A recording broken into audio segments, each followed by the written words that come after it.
Today we're getting into the latest Tesla news, including Tesla's new partnership, a new Tesla prototype leaked, Model Y production increasing, and more, so let's get into it, and a special thanks to Nola for sponsoring this video.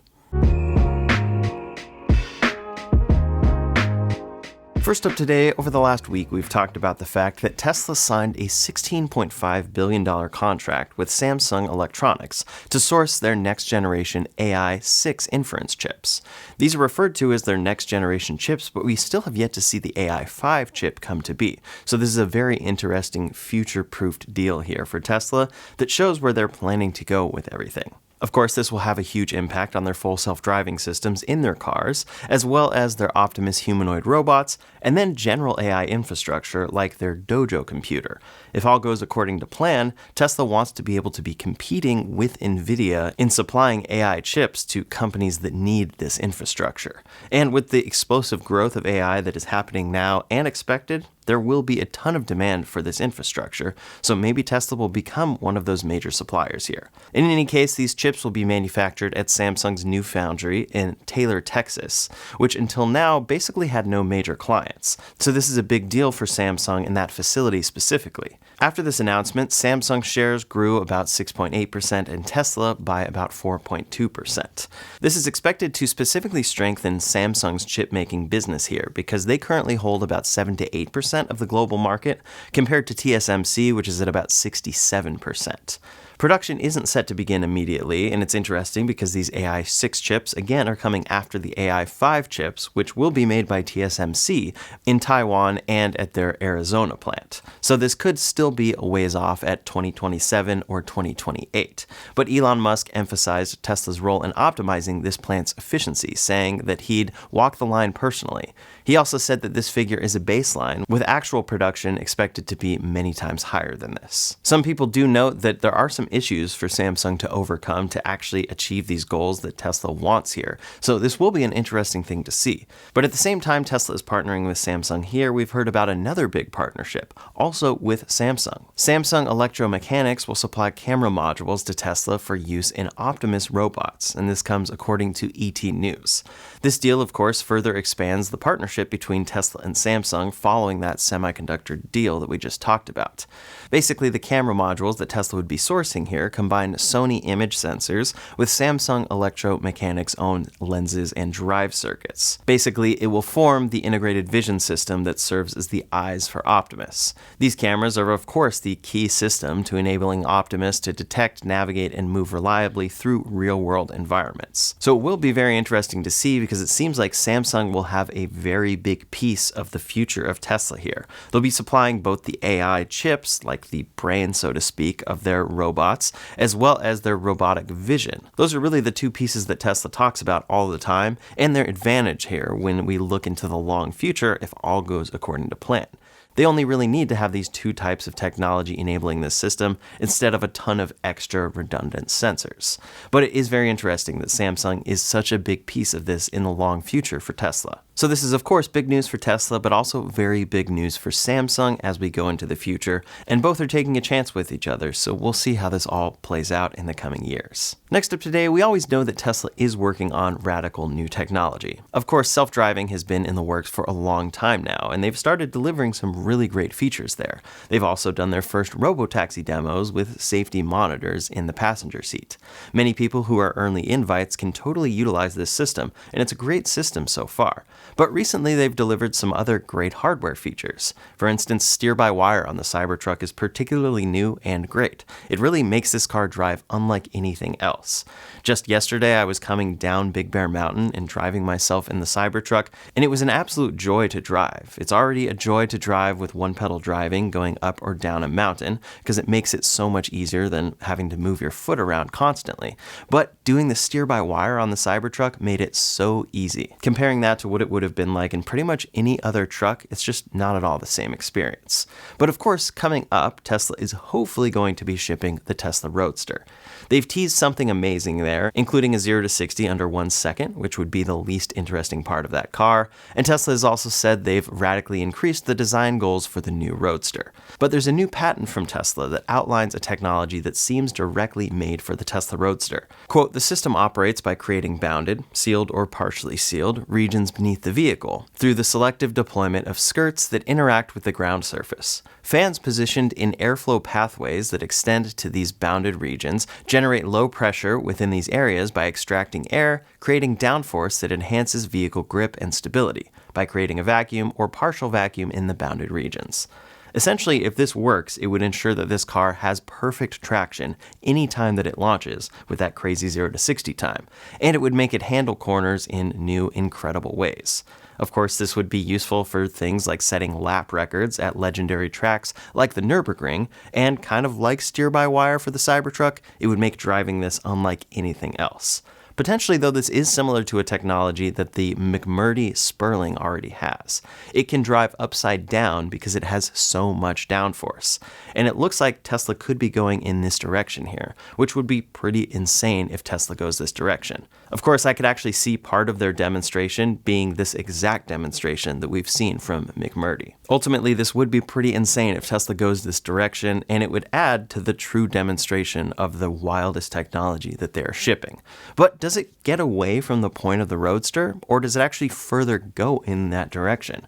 That's really the question, because at this point, the Roadster's original specs were announced in 2017, and that included a 0 to 60 in 1.9 seconds. Today, and for years now, the Plaid Model S has delivered 1.99 seconds.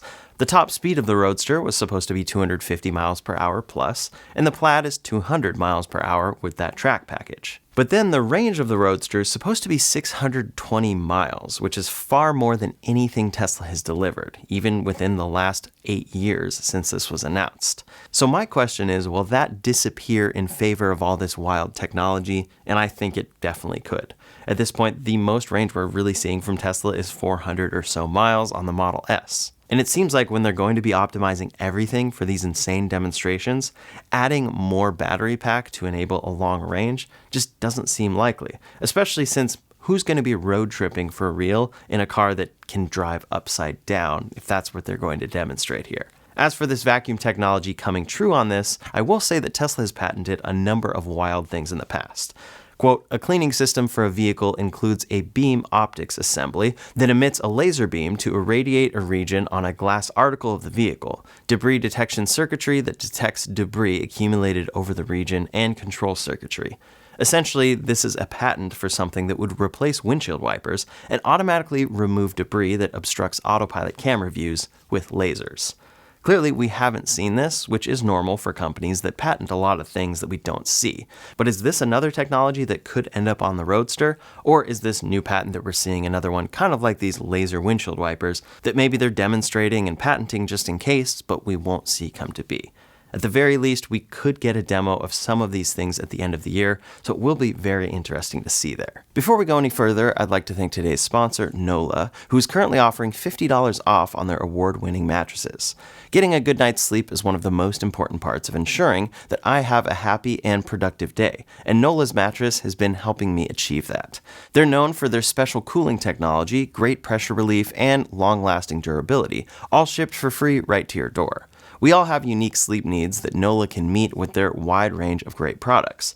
I personally wanted a more comfortable, firm mattress that's good for a side sleeper, so I went with their Evolution model. Since getting this new mattress, my sleep quality has definitely improved, and I really love the temperature control in LA's warmer weather. It's great for all climates though, and I fall asleep faster now than I did before. Shopping online was easy and safe, and their free delivery took all the pain out of getting a new mattress. It came rolled up in a box at my doorstep and was easy to unpack and set up. Unlike other brands, Nola mattresses don't contain any fiberglass, which can be bad for your health, and they are made without any harmful chemicals. Every one of their mattresses is designed and produced from their Arizona factory, ensuring only the best quality. Nola recognizes how important it is to get a good night's sleep, which is why they offer a 120-night sleep trial period, so you can have 4 months to make sure your mattress is a perfect fit.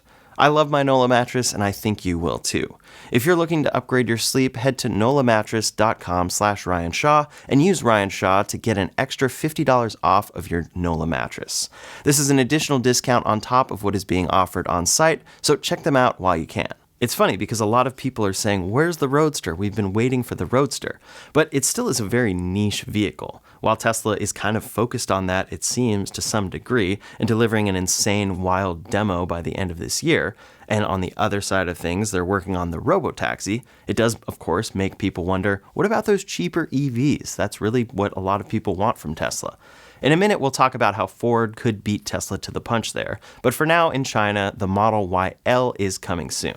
This was spotted out testing in the wild in China, and it really does resemble the Model X when you see it. But my real question, seeing these sightings, is what are they covering up at this point? They've unveiled this car and showed official photos of it, and we know basically exactly what it's going to look like, so I'm not sure what they're covering up. They haven't shown us the interior, so that could be a reason for this, but they can just tint the windows like they've done here and leave the front and rear uncovered. I don't really understand why they're covering it, if not to maybe draw more attention to it. At the same time, though, the affordable model has leaked in a way that Tesla probably didn't want, and rumors say production is commencing soon in China specifically for that model.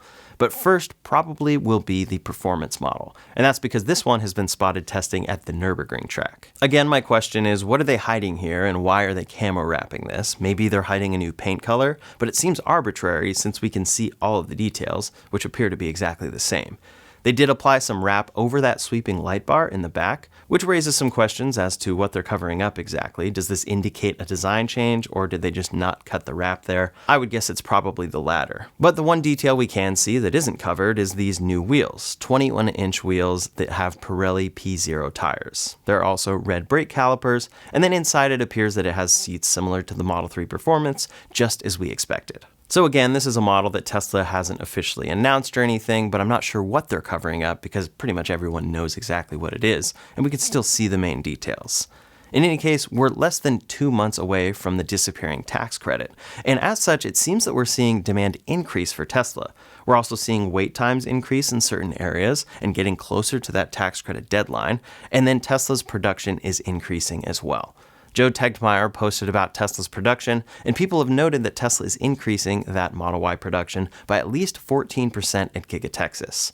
This could simply be increasing current versions of this car as they approach the end of the tax credit, or it could indicate an increase for these new, more affordable models, the performance model, or maybe a Model YL that will come in the US. Regardless, I'll be sure to keep you posted with the latest of all of that, but it does seem that some people are starting to say, well, if you're hoping to get one of these cars before the tax credit disappears, you should probably order now. It seems that wait times probably are going to start increasing, and again, I'll keep you posted if these are just in specific markets or if we're seeing it across the board. Next up today, the big story for the future of Tesla is their Robotaxi network, and this past week they expanded their Geofence in Austin, Texas. At this point, they're expanding incredibly quickly, but of course this is still with that safety monitor in the passenger seat. And then ongoing in the Bay Area, they have that safety monitor in the driver's seat. So they're actually just calling this a ride-hailing service in the Bay Area, and that's because they don't have the true approval for a Robotaxi network in California yet.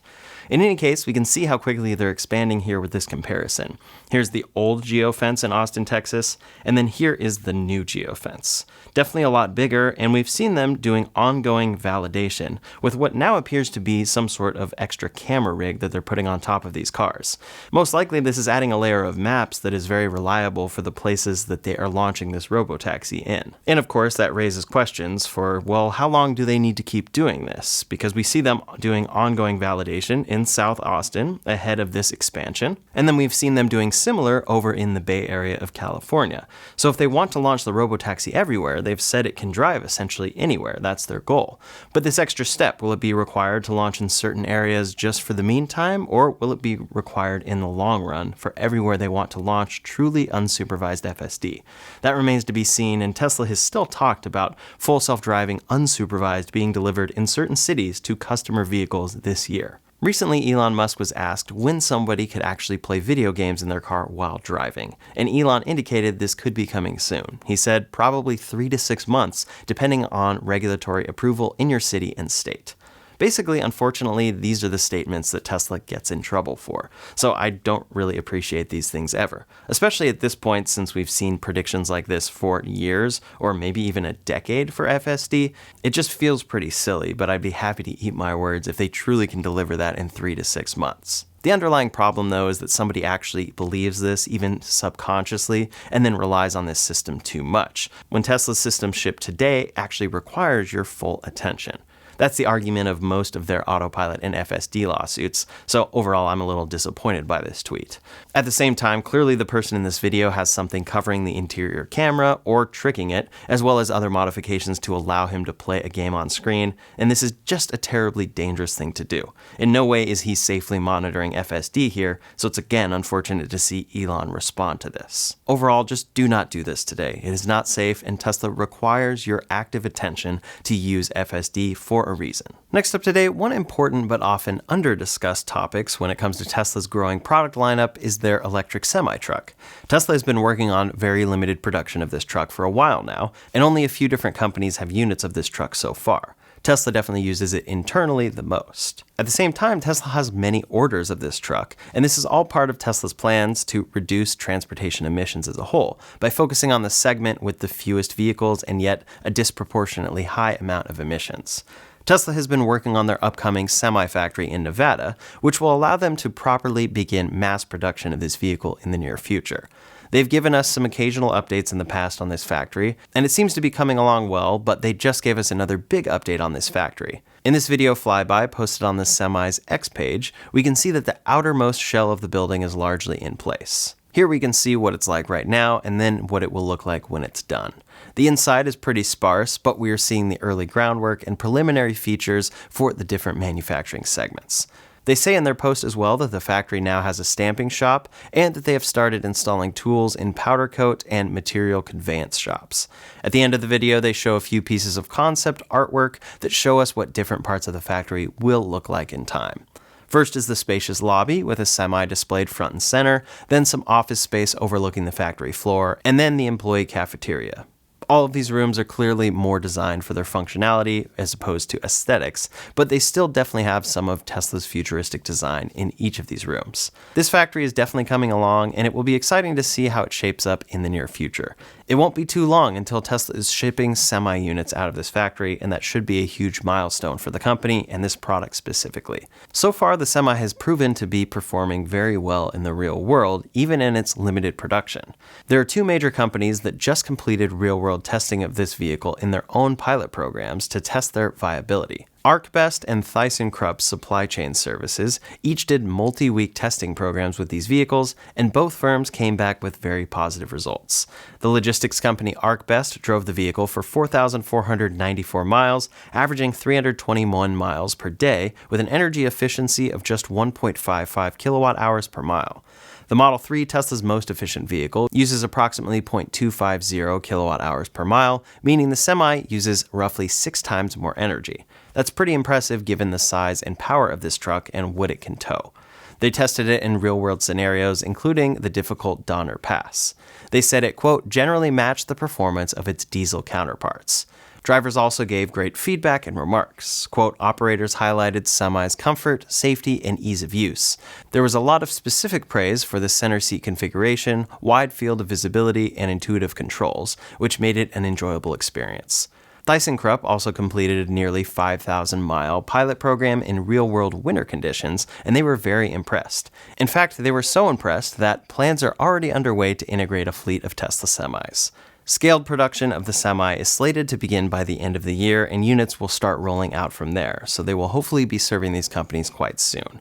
This is definitely exciting to see, and it will be amazing to start seeing these units on the road in big numbers. The other piece I'm curious about is when this will get self-driving in some form. Last up today, some updates from other automakers. First, at Ford this week, we have some pretty big news, which could be a pretty big announcement for them as a company as a whole, and for their competitors. Ford CEO Jim Farley is holding an event on August 11th in Kentucky, promising to unveil a breakthrough electric vehicle and a new US-designed EV platform.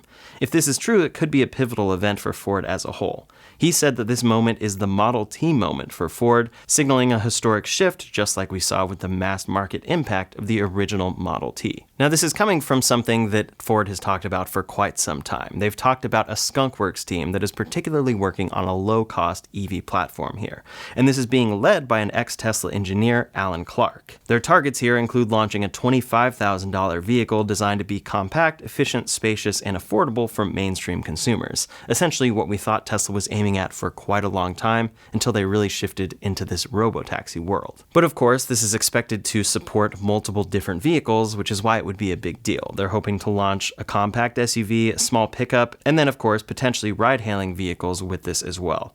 At first, they're going to leverage lithium iron phosphate, LFP batteries for cost efficiency and supply chain resilience, and that is tied to a Blue Oval Battery Pack Michigan expansion. Essentially, they're aiming to compete with these Chinese automakers that have low-cost EVs. And again, we were really hoping Tesla would be doing that by this point, but they're not really doing that. They still have pushed off cheaper, more affordable vehicles to Q4, and that seems like it's going to be a stripped-back version of the Model Y. This seems like it's a ground-up platform designed to be affordable. But of course, they're just talking about it on August 11th, and maybe it is still a long ways away. In any case, they're particularly aimed at BYD and Geely, which are rapidly gaining ground globally, so Ford also needs to compete there. Recently, Ford's EV division had about a $1.3 billion loss, so they really need something innovative here to be able to sell these cars at these affordable prices. Otherwise, it will be a situation like you have with some GM vehicles, where it's cool that they're shipping it at a low cost, but you know that they're still losing money with every unit they sell. So how long can this truly go on until they figure out the profitability there? The hope is that Ford is announcing something very big here, and I'll be sure to keep you posted after that event comes. Over at Mercedes-Benz, they have temporarily stopped taking US orders for the EQS sedan, EQS SUV, EQE sedan, and EQE SUV. This pause takes effect in early September, around September 1st, and vehicles scheduled for production before that date will still be delivered. In the meantime, Mercedes is working through dealer inventory. The reason here is slumping demand and high dealer stock levels that have made it harder for them to sell their EQ lineup in the US market. At the same time, the EV tax credit is ending on September 30th, which analysts warn could further suppress EV adoption here. Interestingly, Mercedes plans to still produce these paused models for export markets from their US facility. And long term, they do expect gradual growth for this segment in the US as a whole so that they can resume here. But this is pretty big news for Mercedes EVs in the United States. That's all the latest Tesla news for today, so in the meantime, if you want to see my full comprehensive review of the 2026 Model Y, you can check that out linked up here or in the description below. Thanks so much for watching, and I'll see you on the next one.